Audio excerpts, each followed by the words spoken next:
برضو التخلص من اللعبة والملعب واللاعبين، يعني الأماكن اللي بروحها، الأشخاص اللي بتعامل معاهم يرجعوني الانتكاس، الخزين المختزن على الموبايل أو فلاشة أو على الجهاز الكمبيوتر أو اللاب بتاعي، لازم كل ده يتمسح ويتفرمط ويتشال. كمان في حظر وحماية بتتعمل على الإنترنت تمنع نزول أو دخول أو فتح المواقع ده على الموبايل بتاعي أو على اللاب بتاعي. كمان الأخطر والأهم من ده التوقف عن مشاهدة خيالاتي وأفلامي الخاصة اللي داخل مخي، توقف عن تأليف قصص جديدة وتحويل الفكر مع الهدوء والتأمل والتنفس. يعني صلاة يا رب يسوع المسيح ارحمني أنا الخاطئ مكررها كتير، يا رب ارفع قلبي وعقلي إليك، يا رب عايز أعاين جلالك وبهائك ومجدك، يا رب أنا عايز أشوفك أنت مش عايز أشوف اللي في دماغي. لما ببتدي أتعامل مع دماغي كل ما تيجي الفكرة أنا بصلي، كل ما تيجي الفكرة أنا بصلي، أنا عملت إصلاح مسار، ابتديت أبص للطبيعة واستمتع بيها، ابتديت أعمل رياضة وأحصل على دوبامين وأندروفين من اللي كنت أحصل عليهم في الإدمان، ابتديت أمشي وأجري وأعرق وأخد دش دافي سخن وأقعد قاعدة مرتاحة أكل لقمة كويسة منتظم في مواعيد الوجبات، ابتديت اتجنب التعب والضغوط اللي بتوديني الانتكاس. انا كده غيرت حياتي بالتغيير الصحي اللي يحفظ لي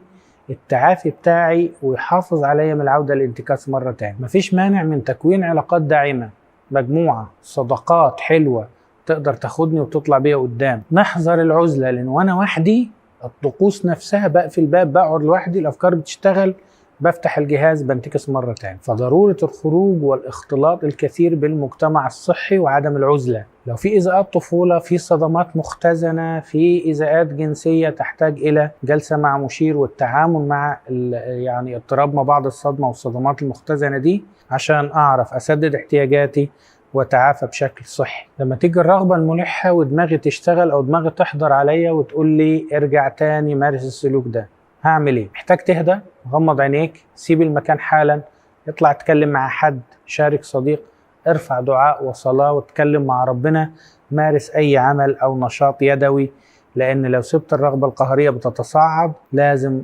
بتغلبني في الاخر وما اقدرش اصمد. يعني لا تقف في كل الدائرة، اهرب لحياتك واطلع بره. ساعات بنكون عاملين جرد اخلاقي، ايه الخسائر والاضرار وايه المحفزات اللي انا عايز اتوب عشانها او عايز ابطل السلوك، مراتي، اولادي، بيتي، شغلي، مستقبلي، ابديتي. كل المحفزات دي من حين لحين الانسان يقراها ويرجع ينشط رغبة التعافي اللي في جلسات المقابلات الدفعية، في الانخراط في برنامج ال 12 خطوة، في زمالة مدمني الجنس المجهولين، وفي العلاج السلوكي المعرفي لمنع الانتكاسة. دي برامج علاجية جيدة جدا.